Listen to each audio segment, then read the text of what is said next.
Hello बच्चों, study with Gaurav sir channel में आप सभी का स्वागत है। आज हम लोग ट्रिग्नोमेट्री पढ़ेंगे, जिसमें कि हम लोग आज ट्रिग्नोमेट्रिक रेशियोज की टेबल के बारे में जानेंगे कि कैसे बाकी जितने भी ट्रिग्नोमेट्रिक रेशियोज होते हैं उनका मान निकाला जाता है। कैसे निकालते हैं आइए देखते हैं। देखिए, ट्रिग्नोमेट्रिक रेशियोज हमारे पास कितने होते हैं? 6 होते हैं। साइन, कॉस, टेन, कॉट, सेक, कॉसेक। ठीक है। अब 0 डिग्री, 30 डिग्री, 45 डिग्री, 60 डिग्री और 90 डिग्री, इन्हीं की वैल्यूज हमको निकालनी है पर्टिकुलर रेशियोज में। ठीक है। सबसे पहले आता है साइन थीटा। तो साइन थीटा की वैल्यूज अगर हम 0, 30, 45, 60 डिग्री, 90 डिग्री की वैल्यूज अगर हम लोग लर्न कर लेते हैं तो बाकी वैल्यूज आपको लर्न नहीं करनी पड़ेगी, आप अपने आप से ऐसे ही सॉल्व करके निकाल लेंगे। चलिए देखते हैं कैसे। पहले साइन की वैल्यूज आपको याद करनी पड़ेगी। देखिए, पहले साइन 0 की वैल्यू क्या होती है? साइन 0 की वैल्यू होती है 0। ठीक। फिर साइन 30 डिग्री की क्या होती है? साइन 30 डिग्री की होती है 1/2। ठीक। फिर साइन 45 डिग्री की होती है 1/√2। और साइन 60 डिग्री की होती है √3/2। और साइन 90 डिग्री की वैल्यू होती है 1। बस आपको 0 से लेकर 90 तक की साइन में वैल्यूज आप याद कर लीजिए, बस बाकी वैल्यूज आप खुद निकाल लेंगे। देखिए कैसे। जब आपने साइन की वैल्यूज ये याद कर ली और ऐसे करके लिख ली, तो अब जैसे अब आपको कॉस की वैल्यू निकालनी है, तो कॉस की वैल्यू निकालने के लिए कुछ नहीं, जो 90 साइन में 90 डिग्री की वैल्यू है वो उठ के कॉस में कॉस 0 की वैल्यू हो जाएगी। बस आपको क्या करना है, ये वैल्यूज उठा के ऐसे करके पलट के रख देनी है बस कॉस में। जैसे मार्कर है ना, ऐसे है ना, इसको जैसे आपने उठाया, अभी ये वाला हिस्सा यहाँ पर है, जब इसको पलटेंगे तो क्या होगा, ऐसे हो जाएगा। यानी जो सबसे लास्ट में वैल्यू थी वो उठ के सबसे पहली हो जाएगी, और जो सबसे पहली वाली थी वो उठ के क्या होगी, सबसे लास्ट में हो जाएगी। यानी ये पूरी वैल्यू उठा के ऐसे पलट देंगे एज इट इज, तो एक कॉस की वैल्यू बन जाएगी। देखिए क्या, जो साइन में 90 डिग्री की वैल्यू थी वो उठ के हो जाएगी cos 0 की, यानी cos 0 की वैल्यू क्या हो जाएगी 1। ठीक है। अब जो 60 डिग्री की वैल्यू थी वो उठ के हो जाएगी cos 30 डिग्री की वैल्यू क्या हो जाएगी √3/2। और अब जो 45 डिग्री की वैल्यू थी, अब वो सेंटर में पड़ रही थी इसलिए एज इट इज सेम ही वैल्यू रहेगी, यानी 1/√2। ठीक है। और जो 30 डिग्री की वैल्यू थी साइन की वो उठ के हो जाएगी 60 डिग्री की, यानी क्या हो जाएगी 1/2। और साइन जो 0 की वैल्यू थी 0, वो उठ के हो जाएगी cos 90 की वैल्यू क्या हो जाएगी 0। ठीक है। ये बात आप लोगों को पूरी अच्छे से समझ में आ गई होगी कि एक बार साइन की वैल्यूज याद कर ली, फिर हमें जब cos की वैल्यू निकालनी तो साइन की वैल्यू को क्या करेंगे, पलट देंगे उठा के। तो साइन में 90 डिग्री की वैल्यू होगी वो cos में 0 की वैल्यू हो जाएगी। जो साइन में 60 डिग्री की वैल्यू होगी वो उठ के cos में 30 डिग्री की वैल्यू हो जाएगी। और 45 कॉमन आता है, बीच सेंटर में आता है, इसलिए कोई दोनों की वैल्यू सेम होती है। और जो साइन में 30 की वैल्यू होगी वो हो जाएगी इसकी cos 60 डिग्री की, और जो साइन में 0 की वैल्यू होगी वो उठ के हो जाएगी cos 90 की। चलिए आइए देखते हैं 10 की। अब 10 की वैल्यूज कैसे निकालेंगे? 10 की वैल्यूज कैसे निकालेंगे? देखिए, हम लोगों ने एक फॉर्मूला पढ़ा था 10 का साइन कॉस में रिलेशन। देखिए क्या होता है, वो होता है tan theta equal to sine theta upon में कॉस थीटा। ठीक है। तो कैसे निकालेंगे, जहां जो जो वैल्यूज पूछे, जैसे अगर tan 0 के पूछा तो यहां पर 0 रखेंगे, और साइन में यहां पर भी 0 और यहां पर भी 0, दोनों की वैल्यूज रखेंगे, tan का मान निकल आएगा। चलिए tan 0 की वैल्यू निकालते हैं जरा। tan 0 डिग्री क्या होगा, यानी साइन 0 डिग्री अपॉन में cos 0 डिग्री। तो साइन 0 डिग्री की वैल्यू क्या होती है, साइन 0 डिग्री की होती है 0 हो गई। और cos 0 डिग्री की वैल्यू क्या होती है, cos 0 डिग्री की वैल्यू होती है 1, 0/1। हम ये जानते हैं कि 0 में अगर किसी संख्या का गुणा करा जाए या किसी नंबर का गुणा कराया जाए या किसी नंबर से डिवाइड किया जाए तो उसका मान हमेशा 0 आता है। तो यहाँ पर 0 में हम 1 से डिवाइड करें तो इसका मतलब tan 0 का मान क्या आना चाहिए 0। ठीक है। तो tan 0 का मान क्या आ गया हमारा, tan 0 का मान आ गया 0। ठीक है। आगे बात समझ में कैसे निकाला। अब आगे tan 30 की वैल्यू निकालते हैं। tan 30 डिग्री क्या हो जाएगा, साइन 30 डिग्री अपॉन में cos 30 डिग्री। ठीक है, साइन 30 डिग्री, साइन 30 डिग्री का मान होता है 1/2। क्या होता है? 1/2। और ये बड़ा थोड़ा सा लगा दिया हमने बेटे। और cos 30 डिग्री का मान क्या होता है? cos 30 डिग्री का मान होता है √3/2। क्या होता है? √3/2। अब इसको जब हम सॉल्व करेंगे तो ये सबसे ऊपर इसका मल्टीप्लाई होगा इसका इसके साथ, मतलब इसका हो जाएगा से 1/2 था, जो सबसे नीचे है डिनोमिनेटर में वो सबसे ऊपर वाले के साथ गुणे में चला जाएगा, यानी 2। और ये जो यहाँ पे था इन दोनों का आपस में हो जाएगा, मतलब बाहर बाहर वाले का गुणा अंदर अंदर वाले का गुणा, ये हो जाएगा √3। तो 2 से 2 कैंसिल हो गया, क्या आ गया? 1/√3, यानी कि tan 30 का मान निकल के आया 1/√3। तो tan 30 का मान हमारा क्या हो गया? 1/√3। ठीक है, इसी तरीके से हम निकालेंगे tan 45 डिग्री का मान। ये क्या हो जाएगा? ये हो जाएगा sin 45 डिग्री अपॉन में cos 45 डिग्री। sin 45 का मान क्या होता है? 1/√2, और इसके cos 45 का 1/√2। तो वही सेम, इससे ये सीधा कट जाएगा, इससे ये कट जाएगा, यानी क्या आ जाएगा? 1। और tan 45 का मान क्या हो जाएगा? 1। tan 45 का भी हो गया। अब ये tan 60 का देख लेते हैं हम लोग। tan 60 डिग्री के लिए क्या फॉर्मूला लगाएंगे? sin 60 डिग्री अपॉन में cos 60 डिग्री। sin 60 का मान क्या होता है हमारा? sin 60 का मान होता है √3/2। और cos 60 का मान क्या होता है? cos 60 का मान होता है 1/2। ठीक है, तो क्या करेंगे फिर? वही इसको ऐसे लिखेंगे, इसका सबसे ऊपर वाले के साथ मल्टीप्लाई अपॉन में 1, यानी ये कट जाएगा, आएगा वैल्यू √3, यानी हमारे tan 60 का मान क्या आ गया? √3। अब ये वाला जो tan 90 का मान है वो थोड़ा सा अलग है। देखिए कैसे, थोड़ा सा आपको ध्यान देना पड़ेगा। क्या? देखिए जैसे tan 90 डिग्री का मान है, tan 90 डिग्री का, तो ये क्या हो जाएगा? sin 90 डिग्री अपॉन में cos 90 डिग्री। ठीक है, sin 90 का मान क्या होता है? 1 होता है। cos 90 का मान क्या होता है? 0 होता है। देखिए, अगर जीरो में किसी नंबर का मल्टीप्लाई कराएं या जीरो में किसी का डिवाइड कराएं, जीरो में किसी का मल्टीप्लाई कराएं या जीरो में किसी का डिवाइड कराएं, तो हमेशा उसकी वैल्यू आती है 0।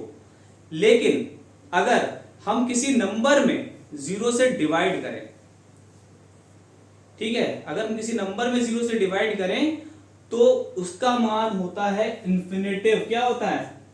इनफाइनाइट या अनंत। क्या होता है? इनफाइनाइट या अनंत। या इसकी एक और ट्रिक आपको बताते हैं, आप याद रखिएगा कि अगर 0 आपको न्यूमरेटर या अंश में दिखाई दे रहा है और उसमें अगर किसी नंबर का मल्टीप्लाई करा जाए चाहे डिवाइड करा जाए, अगर 0 आपको अंश में या न्यूमरेटर में दिखाई दे रहा है तो उसका हमेशा मान 0 होगा। 0 के साथ अगर किसी नंबर का मल्टीप्लाई कराएं तो देखिए 0 ऊपर ही रखा हुआ है न्यूमरेटर में, और अगर 0 में किसी का डिवाइड कराएं तो 0/1 या 0/1 कोई भी नंबर, तो 0 क्या है? न्यूमरेटर में। तो अगर 0 न्यूमरेटर में दिखाई दे रहा है आपको तो उसका मान हमेशा 0 होगा। और अगर 0 डिनोमिनेटर यानी हर में दिखाई दे रहा है, जैसे ये डिनोमिनेटर में है या हर में है, तो उसका मान हमेशा इनफाइनाइट होगा। ठीक है, बात क्लियर? तो कंफ्यूज मत होइएगा। देखिए अब tan 90 का मान हमारा क्या निकल गया है? tan 90 का मान हमारा निकल गया है इनफाइनाइट। ठीक है, अब ये tan का मान आपको निकालना आ गया। कैसे आपने निकालना? आपने अभी केवल एक वैल्यू याद करी, sin की 0 से लेकर 90 तक। आपने cos की वैल्यू क्या, तुरंत इसको पलट दिया, cos की आ गई। अब tan की कैसे निकाली? sin theta upon cos theta के फॉर्मूले से निकाल ली, tan थीटा बराबर sin theta upon cos theta. अब देखिए cot की कितनी सरल, जैसे sin का आपने मान निकाला था, क्या cos का मान कैसे निकाला था आपने? sin की वैल्यूज को उठा के आपने ऐसे थी, ऐसे उठा के पलट दी तो ऐसे हो गई। ठीक है, उसी तरीके से आपने tan की वैल्यूज को उठा के ऐसे करके पलट दिया, ये वैल्यू उठा के सीधा ऐसे कर दी, ये ऐसे मार्कर है ना, ये देखिए जो यहां पर है वो उठ के आ जाएगा इस तरफ, और जो इधर था वो उठ के आ गया इस तरफ, यानी जो tan 90 की वैल्यू वो थी वो उठ के आ जाएगी cot 0 की, यानी कितनी हो जाएगी? इनफाइनाइट। ठीक है, और जो tan 60 की वैल्यू थी वो उठ के आ जाएगी cot 30 की वैल्यू, यानी कि आ जाएगा √3। ठीक है, और 45 तो कॉमन बीच में पड़ता है, 45 कॉमन बीच में पड़ता है, तो ये 1 थी तो इसकी भी 1 हो जाएगी। ठीक है, अब cot 60 की वैल्यू, cot 60 की वैल्यू क्या हो जाएगी, जो ये tan 30 की थी वो हो जाएगी 1/√3 यहाँ पर। ठीक है, और ये जो tan 0 का मान था वो हो जाएगा cot 90 का, कितना हो जाएगा 0। ठीक है, आई होप ये बात आपको समझ में आ गई होगी। कुछ नहीं, tan का मान ऐसे करके निकाला हमने, उसको उठा के ऐसे करके पलट लिया, तो जो 90 tan 90 का मान था वो cot 0 का हो जाएगा, जो 60 का मान था वो आपका 30 का हो जाएगा, और 45 कॉमन होता है तो सेंटर में दोनों की वैल्यूज रहेगी। ठीक है, अब आइए हम लोग बात करते हैं sec थीटा की। ठीक है, इसके लिए भी आपको याद नहीं करना पड़ेगा, बस आपको थोड़ा सा तरीका लगाना पड़ेगा। देखिए बहुत सरल है, कैसे, ठीक है, इसको रफ कर देते हैं।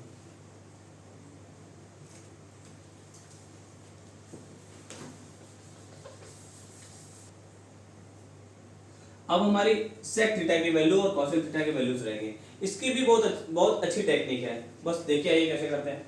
हम लोगों ने एक फॉर्मूला पढ़ा था, cos theta equal to 1/sec theta. ठीक है, तो फिर इसको ऐसे भी लिख सकते हैं, sec theta equal to 1/cos theta. ठीक है, यानी कि जो वैल्यू अब यहां पर रख के, चलिए वैल्यू रख के देखते हैं जरा। साइन 0 sec 0 की वैल्यू निकालते हैं हम लोग, sec 0 डिग्री की, तो ये 1/cos 0 होनी चाहिए। ठीक है, तो cos 0 की वैल्यू क्या है, cos 0 की वैल्यू 1, यानी 1/1 क्या निकल के आई 1, यानी sec 0 की वैल्यू 1 निकल के आई। ठीक है, अब sec 30 की वैल्यू निकालते हैं हम लोग जरा, ये 1/cos 30 डिग्री, यानी 1/cos 30 का मान क्या था, cos 30 का मान देखिए √3/2 होता है, √3/2। जब इसको हम सॉल्व करेंगे तो ये आ जाएगी 2/√3।